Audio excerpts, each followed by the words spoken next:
Hi there, you're listening to the Paralegals on Fire podcast show where you'll be getting tips and actionable strategies that you can use right now to fast track your paralegal career. I'm your host, Ann Pearson, former paralegal and paralegal manager who left big law in the concrete jungle to start my own company, the Paralegal Boot Camp, where we give online courses that help paralegals make more money, increase their job security, and cut out the learning curve. All right, let's jump right into today's episode. Are you a paralegal who's wondering if you should go to law school? I get that question all of the time. Should I take my paralegal career to the next level and go to law school? And I'm not the right person to answer that question because the only time that I contemplated going to law school was when I was in a job that I didn't like. I started the process, then went to work for a law firm and a team of lawyers that had me sitting second chair at trials, and they paid me very well.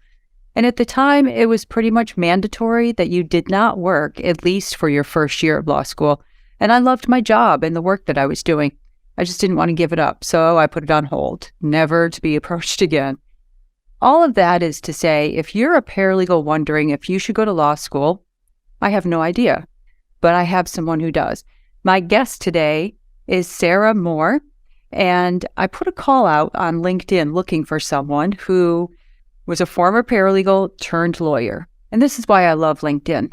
A connection of mine who I knew from my paralegal manager days, Michelle Lewis, she ended up connecting me with today's guest.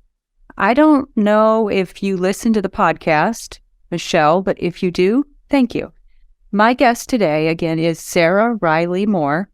She's Associate Corporate Counsel at Amazon. She started her legal career as a legal assistant and then worked several years as a paralegal at Georgia Pacific. While she was working there, she attended the part-time law school program at Georgia State University. After graduating from law school, Sarah worked as an attorney at Georgia Pacific and then Novellus Corporation in Atlanta before joining Amazon in Seattle in August of 2021. So let's jump right in and find out from Sarah. Was it worth it? How did you do it? And a whole bunch more. Sarah, welcome to the show. Thank you so much. Happy to be here. Great. Well, before we talk about how you did it and whether or not it was worth it, I want to ask the burning question out there that all paralegals have when I get an attorney on the show.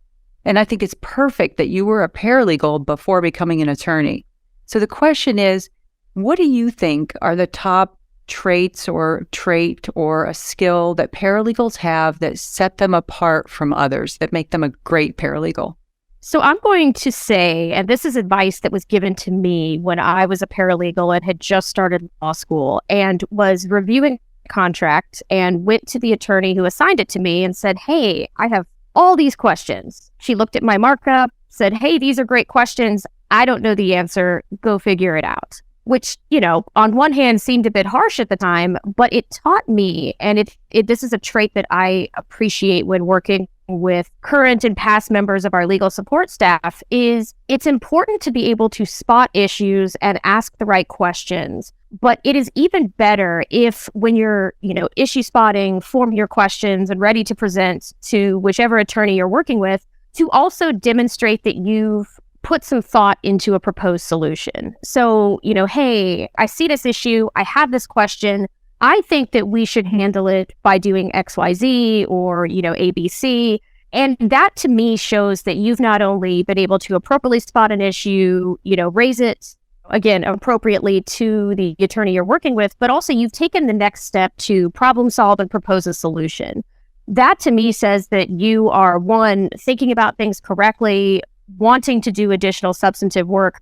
And that is, quite frankly, one of the best traits and skills that a paralegal can learn, because again, it will tell the attorney you're working with that you are open to and ready for more substantive work, you can handle more substantive work, and you're thinking about things in the right way.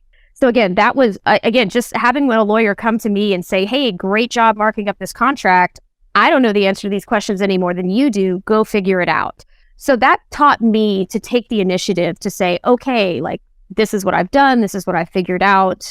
I've hit a roadblock, but this is how I would propose handling it. And the more you do that, the more you figure out, what you're doing. and the person above you will begin to trust that you know what you're doing.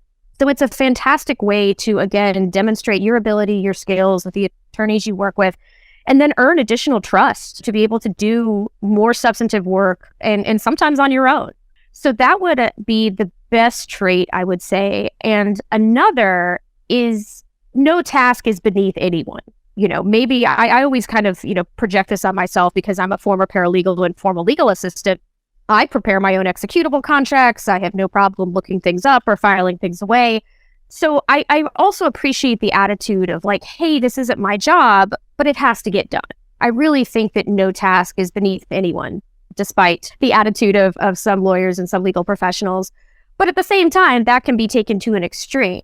I've received feedback from my superiors that, hey, we think it's great that you're willing to pitch in and do these tasks. At the same time, you have to be able to delegate effectively if there's time and if it's appropriate to do so, to be able to focus on more high-level work. So I would say, one, no task is beneath you. If it has to get done, please be ready to pitch in, dig in, and help get something across the finish line.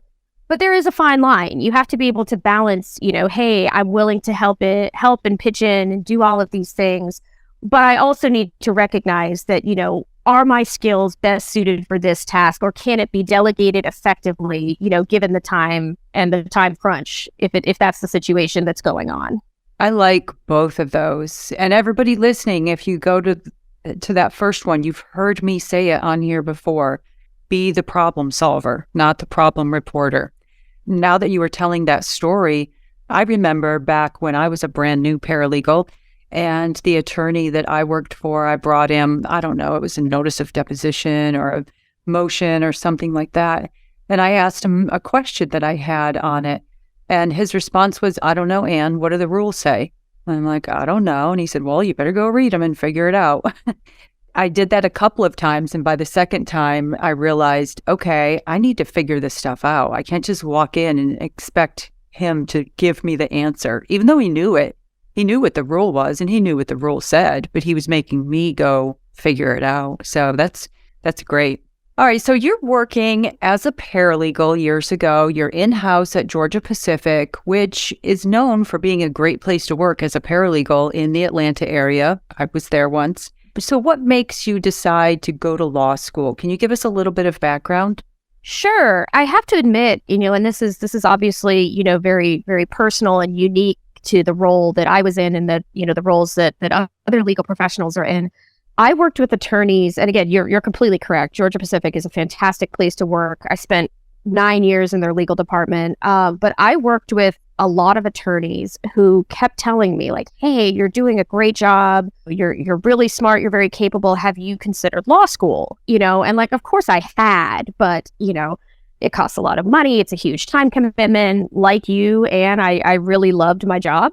And so, there were considerations about where I could possibly attend law school without sacrificing a career path that I was very committed to. But fortunately, Georgia Pacific is located in downtown Atlanta, as is Georgia State University. And Georgia State is the only university in the state of Georgia that offers a part-time program, which is intended for students who either have full-time jobs or families or, whatever. So I was able to talk with my employer, talk with my manager and say, hey, I would like to keep my job here as a paralegal because again, I loved my job and was very committed to staying. And, hey, are you at all concerned if I enroll in law school and do this at night? Just want to make sure that, my work product is not going to suffer. I essentially went to my manager and was like, hey, what do you think? And the response I received was like, why did it take you so long? This is fantastic. So it was very much due to, one, my own desires, two, being encouraged by the people I was working with to do more. And hey, if you want to do this, you absolutely should, and you have our full support. So it was almost very easy for me, given, the fact that I had a very supportive employer. Other attorneys I worked with were also very encouraging. And just given the proximity of my office to a university that offered night classes for law school, it was something that I kind of at the end of the day was like, how do I not do this? It was also hey, being a paralegal was fantastic. I loved the autonomy and the ability that I was given to work on high level substantive work. But, as everybody knows who's been a paralegal for any amount of time, you kind of hit a ceiling, in the type of work and level of work that you can do without taking that next step and going to law school. So I hit the point where I was like, look, I either need to rip the Band-Aid off and do this, or just, commit to being the best paralegal I can be. And I made the decision to enroll in law school at Georgia State. And again, was very fortunate to have managers and an employer who was very, very supportive of that. So do you think that you would have done it if you had to go full time and it wasn't walking distance from the office? That's a tough call. Like I said, I was in a very fortunate situation where I did not have to quit my job in order to go to school, which again, also from a financial perspective, when you think about the financial investment in law school, that was less of a burden because I was still working full time. It's easy to look back now because I like being an in-house lawyer and being a lawyer in general is probably my favorite thing in the whole world. I love it so much and I'm so glad I did this. It's very easy for me to look back now and say, yeah, I probably still would have done it, just quit my job, gone to law school.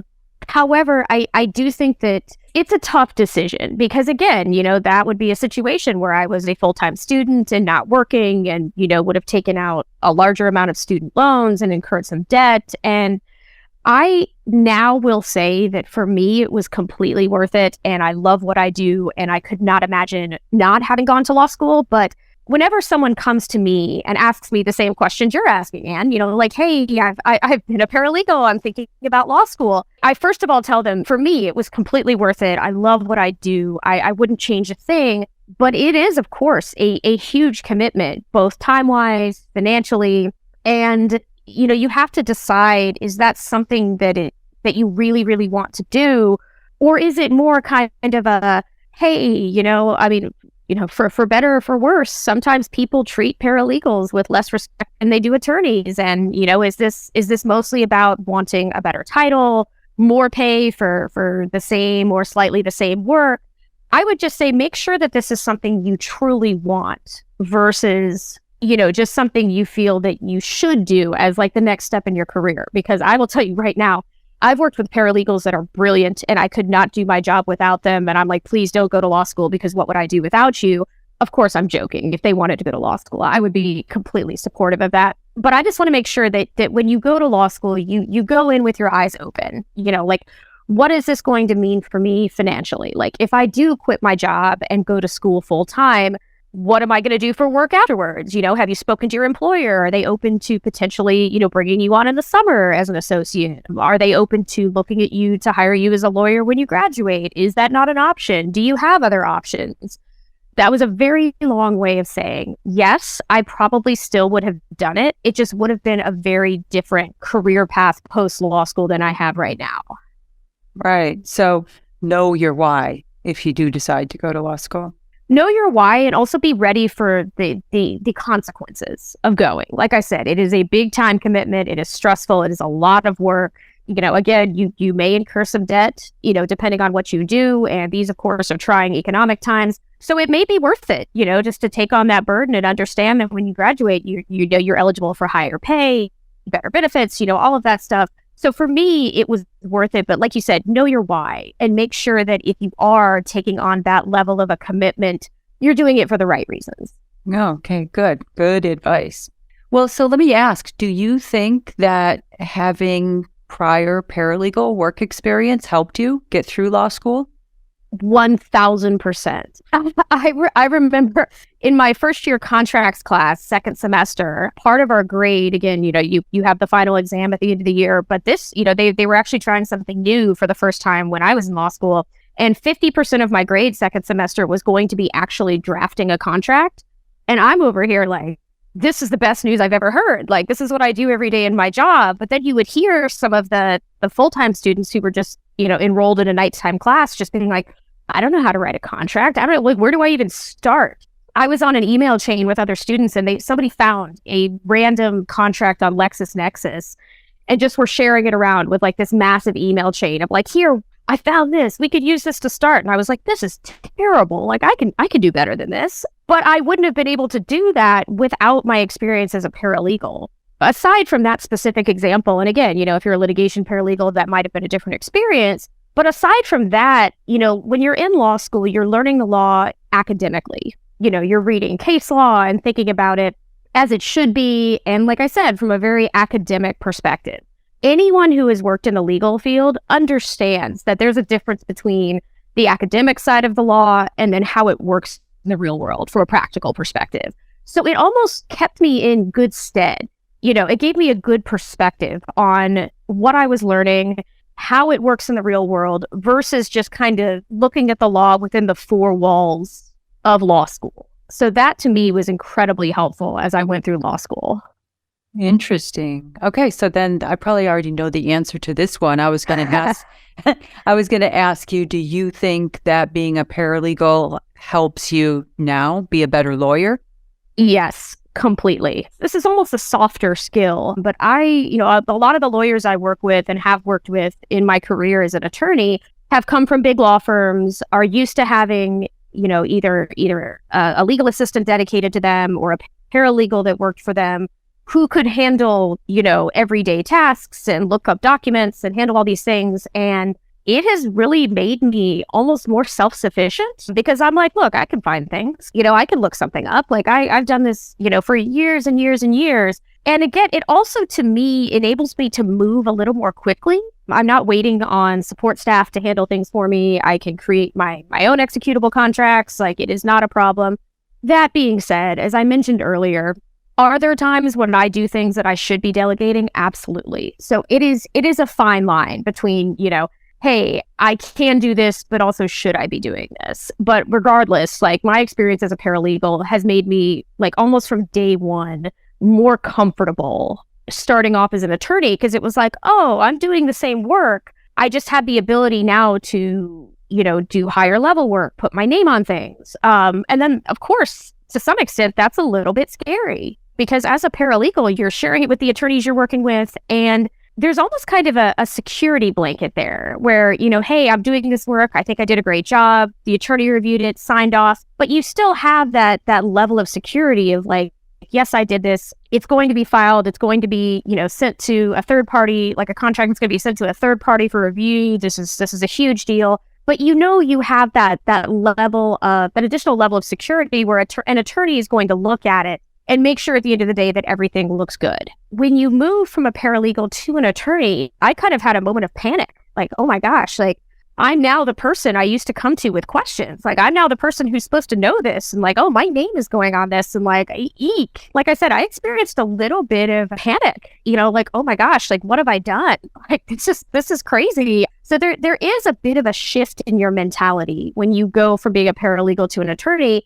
But at the same time, you kind of have to trust your skills, like, again, oh, I know contracts. Like, I know how to look at this. I know how to draft this motion, it is helpful, but it's also, like I said, you kind of have to be able to adjust your mindset when you transition from a paralegal to an attorney to be able to do your job effectively. I love that. That's great information for everybody to have if you're considering going to law school, right? So it could make it easier getting through law school with your work experience and make you a better lawyer when you do graduate. But Sarah, that got me thinking about something else that I wonder, because when you went to law school, you were working at Georgia Pacific as a paralegal full-time, and you get your law degree, you pass the bar. Now you're working as an attorney at the same company you were working at as a paralegal. Can you tell me a little bit how that was?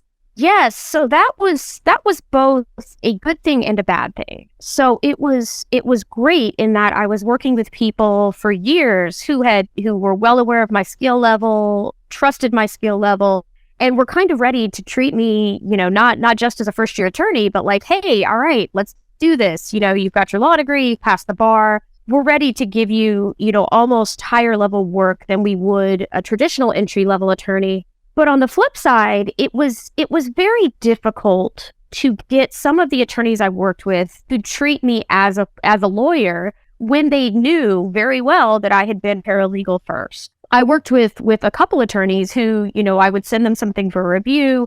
They would mark it up and or come back and talk to me about it. And if I had a nickel for every time I heard, oh, if you had worked at a law firm, like you wouldn't use passive voices. And I understand that it was being offered as like, hey, there's value in working at big law and, in terms of the quality of your work and your drafting styles. But it was very frustrating for me because one, my background was a fixed commodity when I was going through law school and when I was starting as an attorney at Georgia Pacific.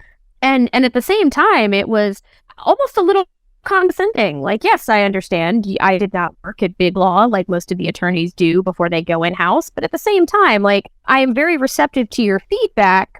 But, yes, my background is non-traditional, but I didn't want that held against me. That was not my experience with every attorney I worked with. And again, like I said, I know it was coming from a place of like, hi, we're trying to make you better. But at the same time, it was also like, I kind of realized at some point, like, oh, I was a paralegal. I became an attorney. Like, I don't know if I'm ever going to be able to shake that image of myself, and like, is that going to affect my compensation? Like, it was very challenging in some aspects. So again, it set me up for success in a lot of ways. But, a lot of folks in the legal field are very old school. And, having a non-traditional background made things a little more challenging, which is why I made a career change after 9 years at Georgia Pacific, and then eventually ended up here at Amazon. Well, let's talk about that because I don't know that we talked about what area you practice in or, what you do at Amazon as counsel there. So can you tell us a little bit about maybe not what your typical day looks like, but kind of along those lines? Yeah, so my whole career has been transactional in nature. Again, worked at Georgia Pacific on the consumer products team and heavily involved with contracts, helping people buy and sell things. And, that's been that's what I did at Novellus as well. And then I currently work for Amazon Web Services and their sales and marketing capabilities. So completely on the sales side. But it is still very heavily contract based, which I love. I love contracts. They're like puzzles, and I as opposed to litigation, and I have friends who are litigators, and I absolutely love it. What I like about transactional work is that both parties want this relationship to happen. Like, yes, we're fighting over these terms, and we completely disagree on certain things. But we both want this relationship to move forward. So I, have the mentality if there's always a way to make this work. Do we need to get creative? Like, do we need to escalate things? I've enjoyed transactional work a lot because it's always very satisfying for me to see a deal get done and the relationship between my employer and, whatever third party is involved there. It's just very gratifying to see that move forward and know that I was a part of that.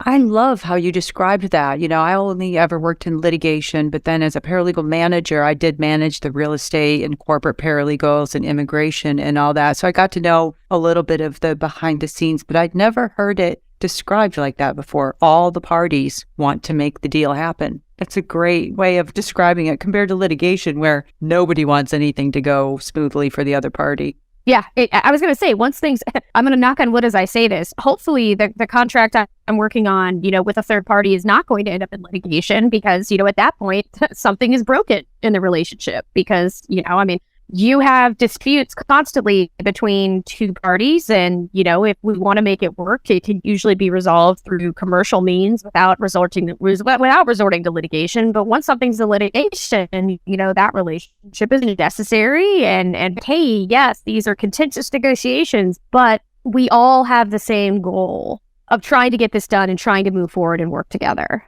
All right. Well, one thing that people are going to be asking is, do you have any advice for someone listening today who they probably clicked on the podcast because they saw a title, maybe, do you want to go to law school or something like that? So if there's someone listening today who's contemplating law school and they're currently working as a paralegal or a legal assistant, do you have any advice for them?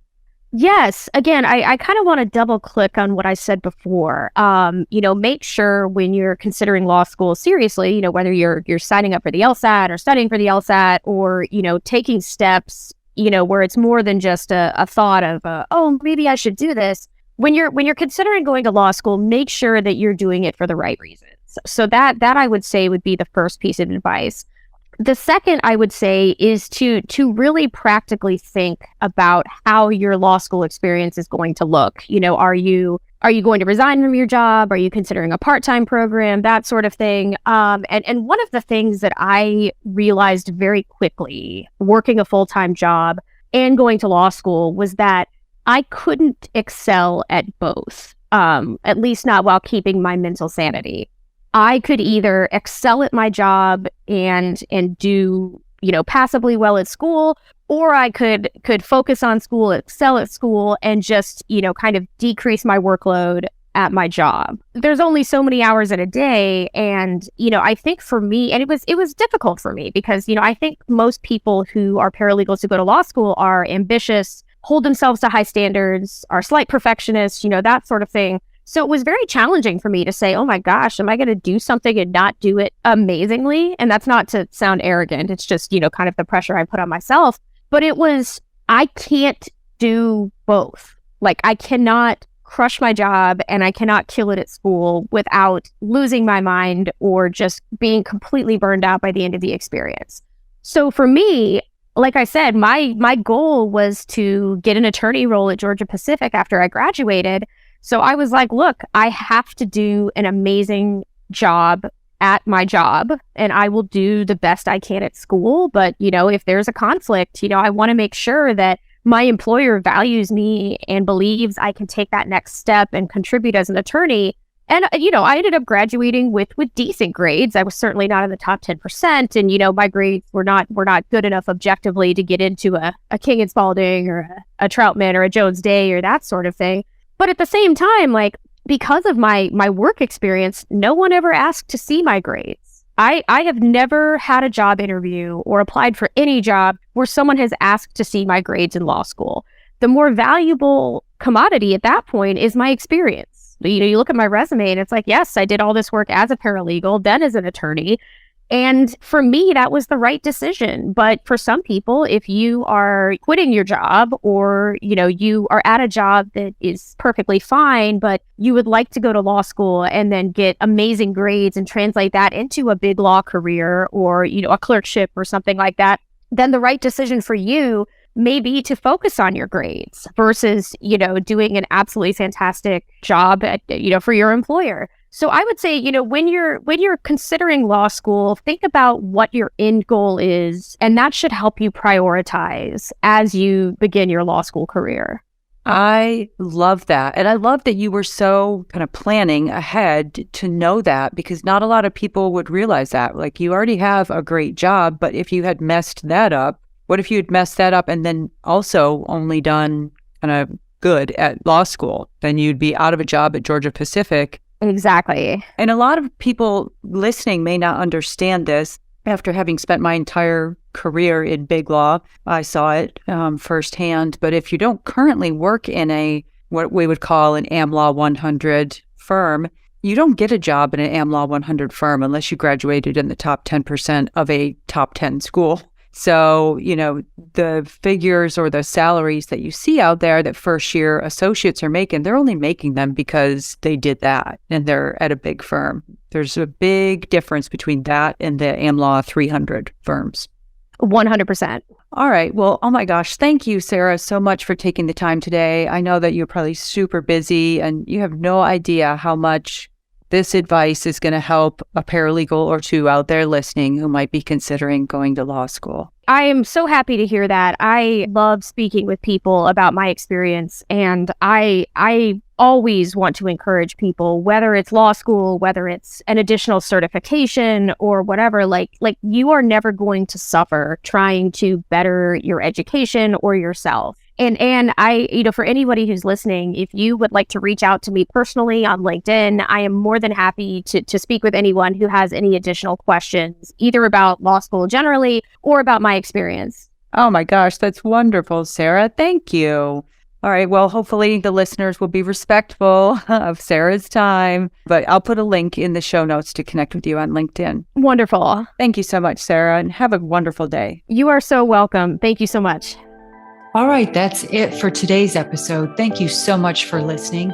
If you enjoyed today's show, hit the subscribe button in whatever platform you're listening. And please take a quick minute and leave a review of the podcast and share this episode with just one colleague or friend who you think would benefit from what we discussed today.